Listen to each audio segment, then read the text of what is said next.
Alexander "Alex" Johnson, the American basketball legend, has always been a model man, famous for his brilliant career and uncontroversial lifestyle. However, an unexpected event occurred, causing Alex to face a tense confrontation, pushing him into an unforeseen situation. In particular, an incident at a small restaurant in the town of Devereaux changed everything, shocking everyone and leaving an indelible impression.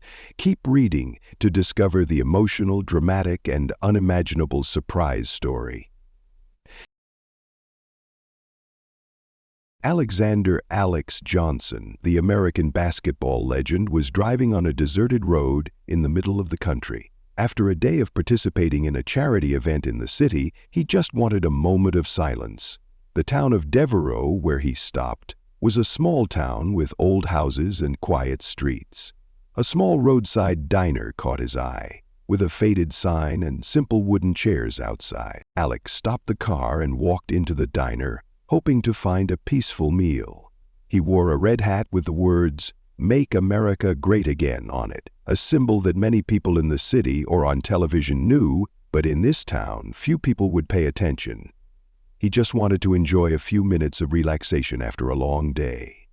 The atmosphere in the diner was quite quiet, with a few diners reading newspapers or chatting quietly. Alex chose a table near the window, took off his hat, and leaned back in his chair.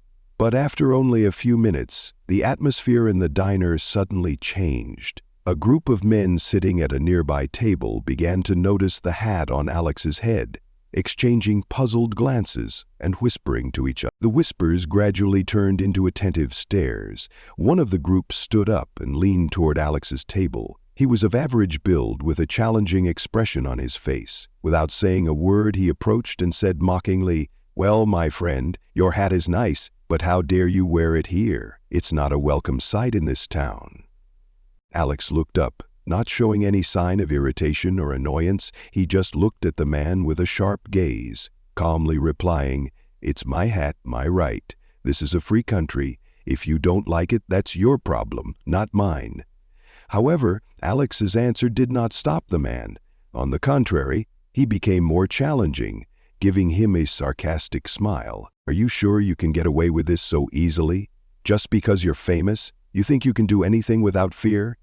Things became tense. Alex stood up, much taller and more muscular than the group of men, but he still didn't want to create more tension. He just wanted his meal to be peaceful, but this confrontation clearly couldn't be ended with just a few words. The diners in the restaurant began to quietly stand up and leave, sensing the tension in the air. The atmosphere was as if a conflict was about to break out. No one dared to intervene, just quietly leaving Alex to face the group of men. At that moment, the atmosphere in the restaurant seemed to stop. Alex could feel the challenge from the man in front of him and from the group of men surrounding him. All eyes were on them, but Alex remained calm.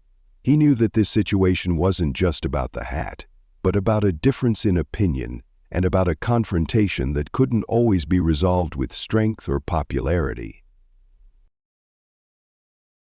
Everything became eerily quiet, except for the creaking of the chair as Alex stood up. The tall man, Nathan, stepped closer once more, his eyes glittering with hostility. "You didn't mean to cause trouble, but you did. It's time for you to pay," he said, his voice full of menace.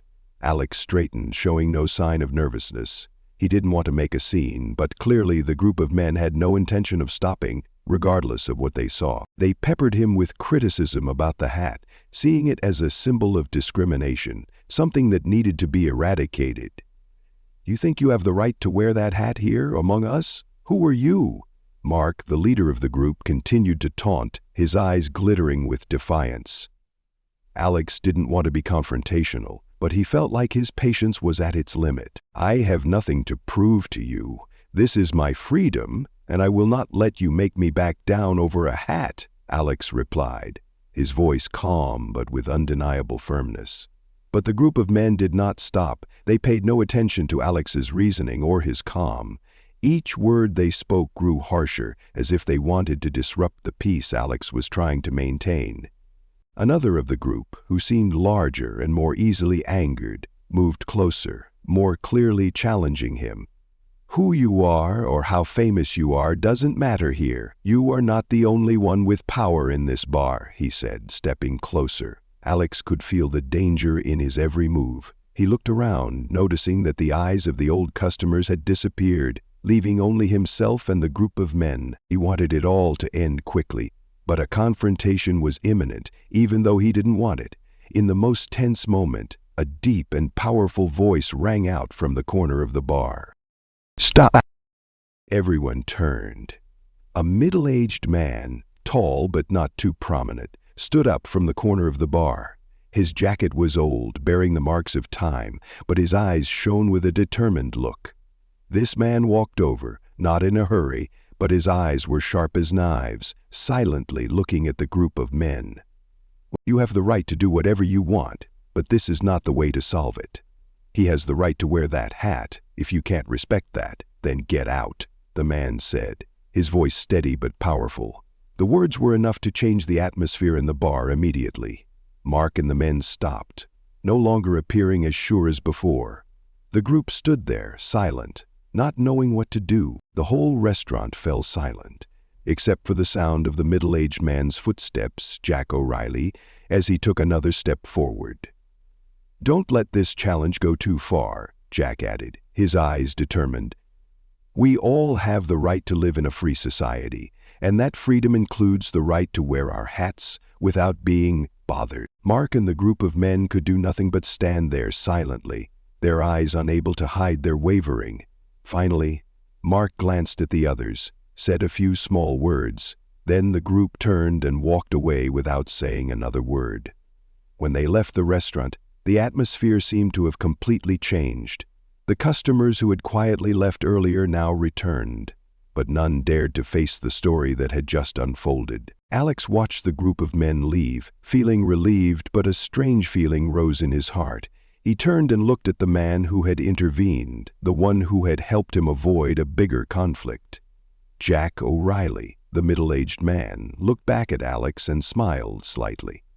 "Don't worry, it's all right," Jack said, his voice low but firm. Alex walked over, looked at Jack, and held out his hand. "Thank you very much. I'm Alex Johnson, but everyone calls me Alex." Jack shook his hand firmly, a smile flickering across his face. "I'm Jack O'Reilly, just a mechanic," he replied, his voice hoarse but warm. "It's nothing. I just do what needs to be done." Alex couldn't help but look deep into Jack's eyes. Even though he was an ordinary man, there was something about Jack's calmness and resilience that made him feel warm, as if this meeting was more than just a coincidence. The atmosphere in the cafe gradually returned to normal, but Alex couldn't stop thinking about the man who had just intervened, Jack O'Reilly. He wasn't a special person in the eyes of everyone, not as prominent as the celebrities Alex often met, but he had a quiet strength and resilience that Alex sensed immediately. Alex couldn't sit still. After the group of men had left, he decided to walk closer to Jack, who was still sitting in the corner of the cafe with a cup of coffee, his eyes looking out the window, seemingly in no hurry. Alex walked over, looked into Jack's eyes, and nodded. "Thank you. You just saved me from a fight," Alex said, his voice sincere. Jack didn't say anything, just smiled slightly and raised his head to look at Alex. "It doesn't have to be that way," Jack replied, his voice calm. "We have the freedom to live in this society, but that doesn't mean we can easily trample on the rights of others." Alex sat down at the table, not in a hurry, but there was a strong urge in his heart to know more about this man. He was not a prominent person, but his eyes, his resilience, and his words had a special power that made Alex feel as if a great world was hidden behind that calmness. "I don't know how to thank you," Alex said. "I never thought that one day I would need the help of a stranger, but today I realized that maybe I need someone to stand up for me." Jack did not reply in a hurry. He took a sip of coffee, his eyes never leaving the cup, seemingly thinking about something. Finally, he spoke. "I fought a much bigger war than you can imagine," Jack said. "Not on the basketball court, but on the battlefield, where freedom and rights were fought for with blood and tears." Alex was a little surprised by these words. He had not expected Jack to have such a past. Although he did not appear as strong as the people he met at sporting events, he could see the strength in Jack's words now. "You're a soldier?" Alex asked, his voice filled with curiosity. Jack nodded. "Special forces. I fought for a large part of my life. It's a part of me, even though not many people remember us anymore." Alex listened, his eyes becoming serious. "You've sacrificed a lot. I don't know what to say." Jack chuckled. "We never did it for the glory. We just did what needed to be done. Life after the military isn't easy, but we keep going.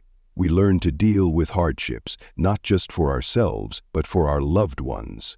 "Loved ones?" Alex asked, his voice filled with curiosity. Jack looked down, a brief silence before he continued. "My wife, Laura," Jack said. "She's fighting cancer. Everything I have is focused on her treatment, but I can't do it all by myself. Sometimes I feel like I'm failing, but I have to keep trying." Jack's words took Alex by surprise. He couldn't help but feel the pain Jack was feeling. A man who had fought on the battlefield now faced an invisible but equally difficult battle. I really don't know what to do in a situation like this," Alex said, his voice choking. "I understand how you feel, even if I can't fully relate to it." Jack smiled slightly, his eyes filled with determination. "Thank you for listening to me. But I don't ask for pity. I just want my wife to live, to keep fighting, and I have to do everything to help her." From Jack's words, Alex suddenly realized that the games on the basketball court were only a small part of the life he was living. He was too familiar with the glory and fame, but never really understood the value of sacrifice, of the battles on the battlefield that no one saw. "I want to help you," Alex said, his voice firm. "What can I do to help Laura and you?" Jack looked at Alex, his eyes calm, then gently shook his head. "There's no need to do anything, Alex. But if you really want to help, remember that every day counts. We can change big things by doing small things." Alex pondered Jack's words. What he had just heard weighed heavily on his heart, but also opened up a new path, a way for him to not only live for himself, but also to change the lives of others. The next day, Alex decided to go to the hospital to understand more about Jack's family situation. He couldn't stop thinking about the story of Jack and his wife, Laura. Although Jack had told him about what they were facing, now that he saw it with his own eyes, everything seemed clearer and closer. Alex parked in front of a small hospital.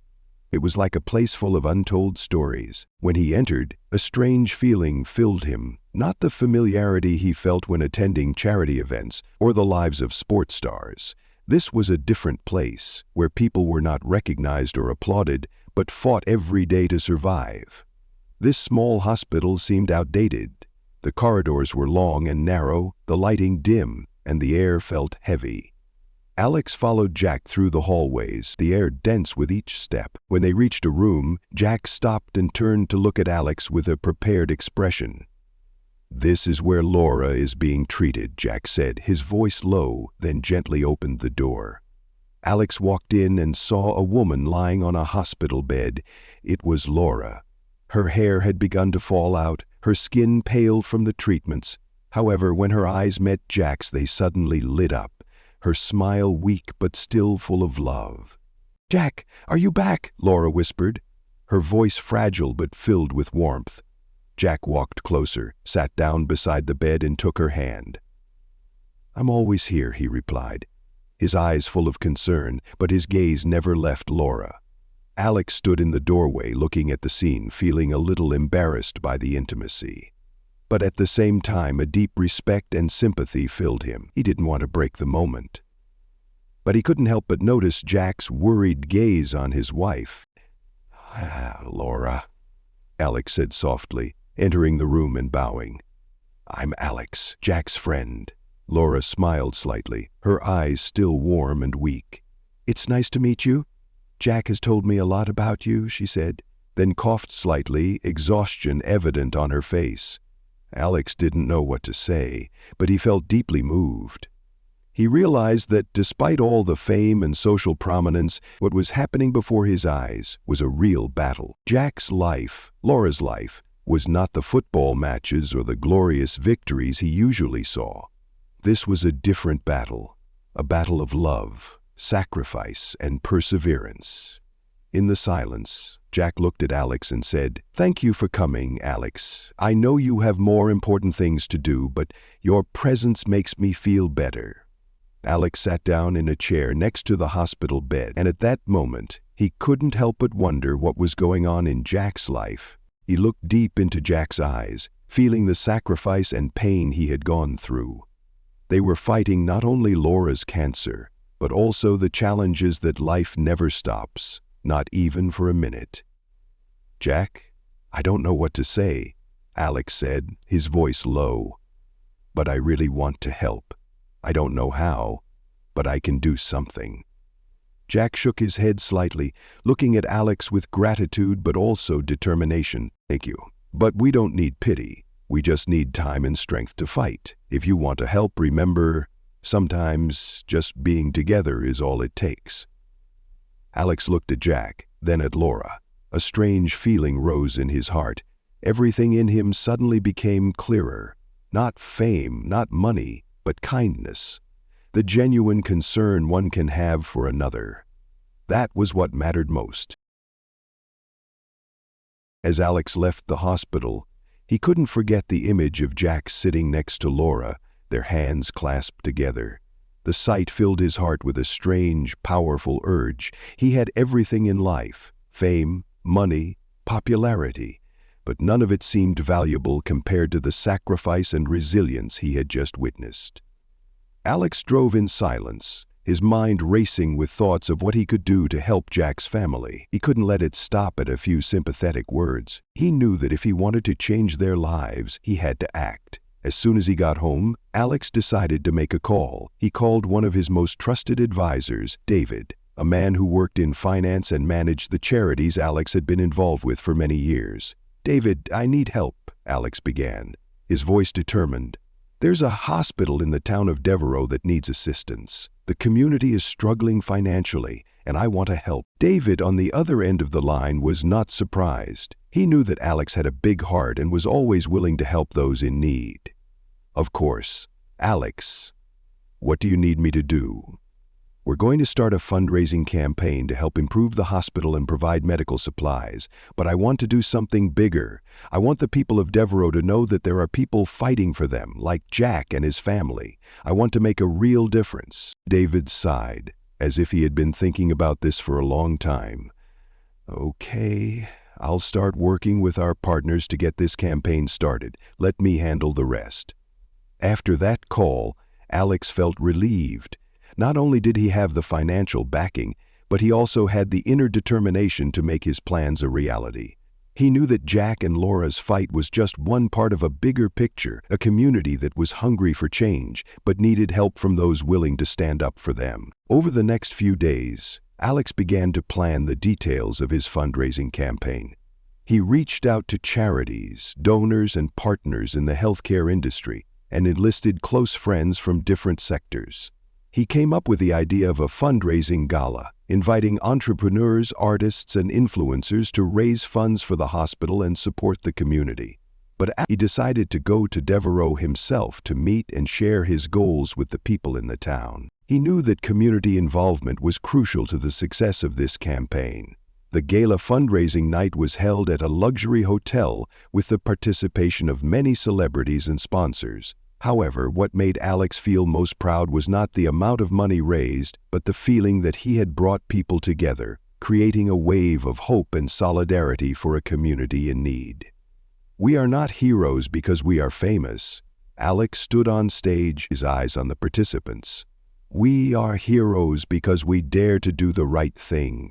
No matter where we start, change begins with us." Alex felt the change in his heart, and he knew that everyone in this community felt it too. The eyes looking at him were not only filled with admiration, but also with gratitude.